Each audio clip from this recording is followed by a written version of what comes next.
Hi guys, आपका हमारे YouTube channel high school and intermediate studies में हार्दिक स्वागत है। तो गाइस, जैसा कि हमने पिछले वीडियो में इंट्रोडक्शन लिया था क्लास 9th की मैथमेटिक्स का कि उसमें क्या क्या टॉपिक्स हैं और हम कहां से पढ़ाई करना शुरू करेंगे। तो ये है हमारा पहला टॉपिक, रेखाएं एवं कोण, लाइंस एंड एंगल्स। आपको हम कोशिश करेंगे जितनी भी चीज़ें हिंदी में बताएंगे उनकी इंग्लिश भी बताने की कोशिश करेंगे। तो आज के इस वीडियो में गाइस हम कवर करेंगे ये कुछ सब टॉपिक्स हैं: बिंदु, किरण, रेखा, रेखाखंड, संरेख बिंदु, असंरेख बिंदु और कोण। तो शुरुआत करते हैं अपने पहले सब टॉपिक से, जो कि है बिंदु। आपको यहाँ पर केवल समझना है कि ये बिंदु है क्या। ठीक है, बिंदु की परिभाषा दी जाती है, एक विमाहीन चीज होती है ना, विमाहीन राशि कह सकते हैं आप। जैसे कि हम बात करें कि ये हमने कुछ डॉट टाइप का बना दिया, अब हम इसे बिंदु बोलेंगे, बोल देंगे, मान लेंगे, लेकिन ये वास्तव में बिंदु नहीं है। वास्तव में ये बिंदु नहीं है, क्योंकि बिंदु एक ऐसा ज्यामितीय संरचना होती है ना, जिसकी ना लंबाई होती है ना चौड़ाई होती है और ना ही उसका कोई द्रव्यमान होता है। पूरी तरीके से विमाहीन होता है बिंदु। समझ गए? यानी कि जहाँ कहीं भी कुछ भी हम देखते हैं सब बिंदु से ही शुरू होता है। समझ गए आप? यस।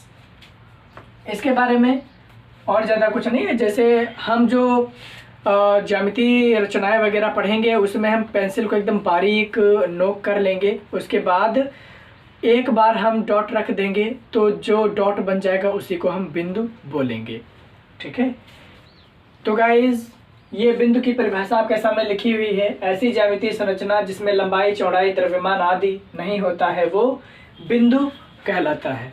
बिंदु के बारे में और ज़्यादा डिटेल में जानने की कोई ज़रूरत नहीं है। जैसे जैसे आप आगे बढ़ते जाएंगे आपके इंट्यूशन से आप खुद ही सब कुछ समझते चले जाएंगे। अगली बात करते हैं हम किरण की। किरण, रे। किरण क्या है? किरण को इंग्लिश में हम रे बोलते हैं। इसका क्या मतलब है? इसका मतलब ये है कि एक बिंदु से शुरू होकर ये एक दिशा में अनंत तक फैलती चली जाने वाली चौड़ाई रहित लंबाई होती है। वैसे तो इन सभी चीज़ों को परिभाषित करना ज़्यादा कुछ मतलब बेनिफिशियल नहीं होता है, फ़ायदेमंद नहीं होता है। समझ जाए हम इतना ही काफ़ी होता है। जैसे मैं आपके सामने बात करें किरण, तो एक बिंदु हमने ले लिया कैसा भी और उसे हमने बढ़ाना शुरू किया। यहाँ पर ये जो एक बिंदु लिखा, ये एक चीज़ जो लगातार दौड़ता जा रहा है, अनंत तक फैलता चला जा रहा है, इस बिंदु को बोलते हैं गतिमान बिंदु। इस बिंदु को क्या बोलते हैं? गतिमान बिंदु। इस बिंदु को बोलते हैं गतिमान बिंदु। ठीक है, मूविंग पॉइंट। ये जो बिंदु आपको दिखाई दे रहा है जहां से ये किरण शुरू हुई है, इसे बोलते हैं प्रारंभिक बिंदु या स्थिर बिंदु। स्थिर बिंदु, स्टैटिक पॉइंट।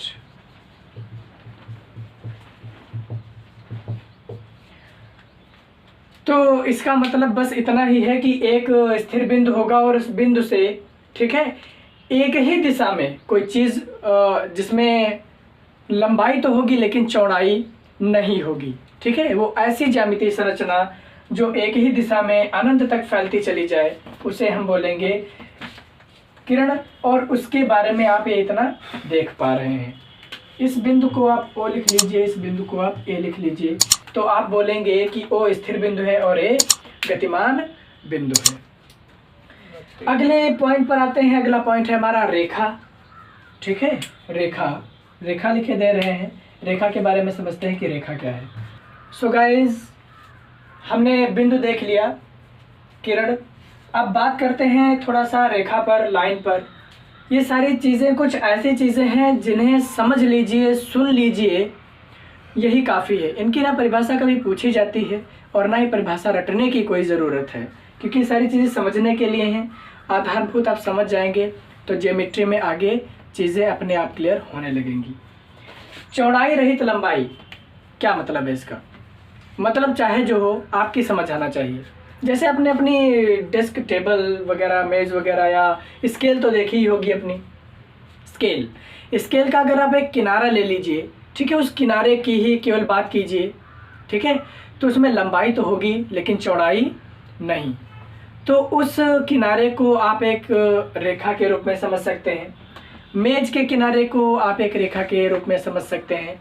एकदम आपके सामने अगर नाइफ, चाकू आ जाए, है ना, चाकू, तो उसकी जो धार होती है एकदम सीधी है, तो उसे भी आप रेखा के रूप में कंसीडर कर सकते हैं।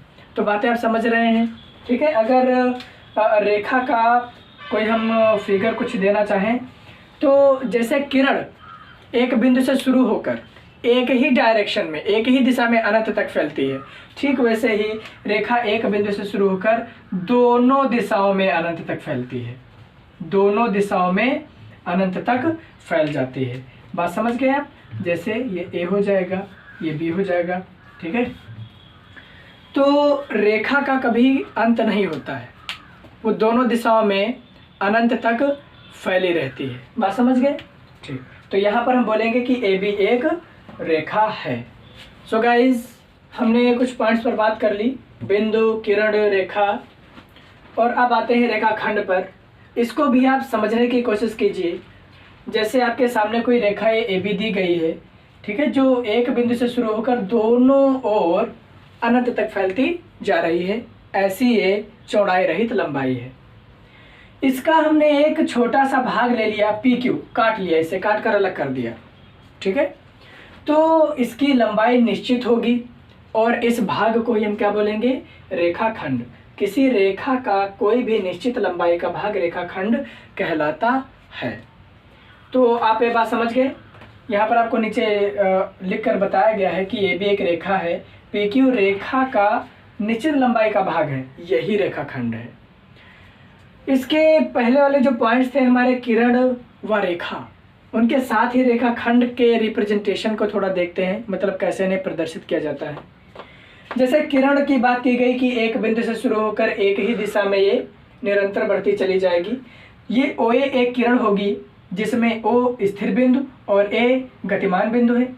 तो किरण को हम ओ ए लिख सकते हैं और उसके ऊपर एक ऐसा कुछ तीर टाइप का बना सकते हैं। लेकिन ध्यान रखिएगा, अगर हम किरण को ओ ए लिख रहे हैं तो इसे हम ए ओ नहीं लिख सकते हैं, ए ओ नहीं लिख सकते हैं। अभी हम थोड़ा बाद में इस पर बात करेंगे क्यों। अब आते हैं थोड़ा रेखा। रेखा को हम अभी देख चुके हैं इसके पहले कि ए बी ऐसे लिख सकते हैं। ये रेखागर ये ए बी है, तो इसे हम कैसे लिख सकते हैं? ए बी के ऊपर दोनों ओर तीर बनाकर रिप्रेजेंट करते हैं, ठीक है। और रेखाखंड अगर दिया गया है आपको, तो रेखाखंड में आपको ये तीर हटा देना है, ऊपर एक बार लाइन टाइप का खींच देना है। आपको बात समझ आ रही है? यस। तो ये इस तरीके से इन्हें प्रदर्शित करते हैं। अभी किरण के बारे में हम थोड़ी सी बात और करेंगे कि किरण को हम कैसे रिप्रेजेंट कर सकते हैं और कैसे नहीं कर सकते हैं। गाइस, तो जैसा कि आपने रेखाखंड तक देख लिया है, उन सब के बारे में समझ लिया है कि वे क्या चीज़ें होती हैं, वैसे ही संरेख बिंदु, तो जैसा कि इसके नाम से ही स्पष्ट है, संरेख समान रेखा पर स्थित बिंदु, यानी एक ही रेखा पर जो बिंदु स्थित होंगे वे के सारे कहलाएंगे संरेख बिंदु, कोलिनियर पॉइंट्स। जैसे एक रेखा ए बी की बात करें तो उस पर 3 बिंदु स्थित हैं आपके सामने, पी क्यू और आर, ठीक है। संरेख और संरेख बिंदुओं की एक अच्छी सी प्रॉपर्टी होती है, एक अच्छा सा गुण होता है, जिसके बारे में हम अभी एक टॉपिक आएगा हीरोन का सूत्र, वहाँ पर हम इनके बारे में थोड़ी बहुत चर्चा फिर से करेंगे और देखेंगे कि ये फार्मूला कहाँ से बनता है, कहाँ से डिराइव होता है, और वहाँ पर इन संरेख या संरेख बिंदु का यूज़ कैसे होता है, या वहाँ की चीज़ें यहाँ पर कैसे अप्लाई होती हैं, आगे देखेंगे। तो आपको मतलब समझ आ रहा होगा कि ए बी अगर कोई रेखा है, तीनों पॉइंट्स उसी रेखा पर स्थित है, 3 पॉइंट्स हो चाहे जितने पॉइंट्स हो, सारे के सारे अगर एक ही रेखा पर स्थित हैं, तो ये सारे के सारे बिंदु, सारे पॉइंट्स संरेख बिंदु कहलाते हैं। अब अगले पर आते हैं असंरेख बिंदु। नॉन कोलिनियर पॉइंट्स क्या होंगे? ये ऐसे बिंदु होंगे जो एक ही रेखा पर स्थित नहीं होंगे। इसका क्या मतलब है? इसका क्या मतलब है? इसका मतलब ये है कि मान लीजिए ए बी कोई रेखा है और उस पर आप देख पा रहे हैं कि पी और आर उस रेखा पर स्थित है, लेकिन ये जो क्यू है वो रेखा के बाहर है, वो रेखा के बाहर है। तो इस कंडीशन में तीनों बिंदु एक ही रेखा पर स्थित नहीं है। हाँ, ये पी और आर ये दो बिंदु एक ही रेखा पर स्थित कहे जा सकते हैं। तो गाइस आप इसका स्क्रीनशॉट ले लीजिए। सो गाइस जैसा कि हमने अभी तक देख लिया है कि असंरेख बिंदु, संरेख बिंदु वगैरह वगैरह चीज़ें क्या हैं। अब एक लास्ट सब टॉपिक बचता है इस वीडियो के लिए, वो है कोण। कोण क्या है भाई? तो अब देखिए ज़रा, कोण के बारे में हम यहाँ पर केवल उसकी परिभाषा देखेंगे, मतलब क्या है उसका, क्या मतलब है कोण का, बस वही देखेंगे। ठीक है, तो जैसे कि हमने अभी इस वीडियो में शुरुआत में एक किरण पर बात कर ली है कि अगर ये कोई किरण है ओ ए, जिसमें ये ओ स्थिर बिंदु और ए गतिमान बिंदु है, तो एक किरण, ये मान लीजिए आपकी एक किरण है, एक किरण को उसकी प्रारंभिक अवस्था, वो किसी भी कंडीशन में हो सकती है, ऐसे भी हो सकती है कैसे भी, तो हम इस अवस्था में ले रहे हैं। ठीक है, तो इस अवस्था से आप उसे घुमाना शुरू कीजिए। आप जब घुमा देंगे तो जो फाइनल पोजीशन में पहुंच जाएगी, इनिशियल पोजीशन, प्रारंभिक अवस्था क्या थी? ये थी, और हमने घुमाना शुरू किया तो इस अवस्था में आ गई। तो इन दोनों अवस्थाओं के बीच आप ये जो दूरी देख रहे हैं, ये जो दूरी बन रही है, ये दूरी, यही घुमावदार दूरी क्या कहलाती है? कोण कहलाती है। आपको बात समझ आ गई? तो अब ध्यान से देखिए कि ये वाली जो अवस्था होगी हमारी, ठीक है, ये वाली अवस्था, इसे बोलते हैं प्रारंभिक अवस्था, और यानी प्रारंभिक भुजा बोल सकते हैं, और इसे बोलते हैं अंतिम अवस्था या अंतिम भुजा। और ये वाला जो पॉइंट होता है, ये वाला पॉइंट, इस पॉइंट को बोलते हैं वर्टेक्स, शीर्ष बोलते हैं। बातें समझ आ रही हैं आपको? यस। तो कोण के बारे में यही चीज़ें हम यहाँ पर भी आपको बताने जा रहे हैं, उस पर थोड़ा सा ध्यान दीजिए। ये ओ ए किरण हो गई, ठीक है, जैसा कि हमने अभी लिया था। अब इसे हम घुमाना शुरू कर रहे हैं, तो हमने क्या कर दिया? घुमाकर इस अवस्था में ले आए। जैसे हम घुमाकर इस अवस्था में ले आए, दोनों अवस्थाओं के बीच एक घुमावदार दूरी बन गई। इस घुमावदार दूरी को ही हम क्या बोल रहे हैं? कोण बोल रहे हैं। बात समझ आ गई? ठीक। तो ये ओ ए था, तो हम मान लेते हैं कि ये ओ ए प्राइम या ओ ए डैश ये दूसरी स्थिति बन गई। समझ गए? यस। अच्छा, ये क्या है? ये शीर्ष है। इस बिंदु को क्या बोलते हैं? शीर्ष, इंग्लिश में वर्टेक्स, इंग्लिश में वर्टेक्स। ये वाली जो भुजा है, इस भुजा को बोलते हैं प्रारंभिक भुजा। क्या बोलते हैं? प्रारंभिक भुजा बोलते हैं, प्रारंभिक भुजा। ठीक है, और इस वाली भुजा को क्या बोलते हैं? अंतिम भुजा, अंतिम भुजा। तो आपने देखा कि इस भुजा को प्रारंभिक भुजा और इस भुजा को अंतिम भुजा बोलते हैं। इन दोनों भुजाओं या दोनों अवस्थाओं के बीच की जो घुमावदार दूरी है उसे कोण बोलते हैं। तो ये केवल और केवल इंट्रोडक्शन है। तो दोस्तों, इस इंट्रोडक्शन में आपने समझ लिया है कि कोण क्या होता है। इसके अगले वीडियो में हम कोण पर एकदम डिटेल में चर्चा करेंगे कि कोण में और क्या क्या चीज़ें होती हैं, उसके क्या क्या टाइप्स बनते हैं। ठीक है, और उसके आधार पर हम थोड़ा आगे बढ़ेंगे। न्यून कोण, अधिक कोण वगैरह वगैरह चीज़ें क्या होती हैं, कैसे बनती हैं, सब पर हम एकदम डिटेल में चर्चा करेंगे। सो गाइज, इस वीडियो के लिए आज के लिए बस इतना ही। मिलते हैं नेक्स्ट वीडियो में, तब तक के लिए take care and good bye.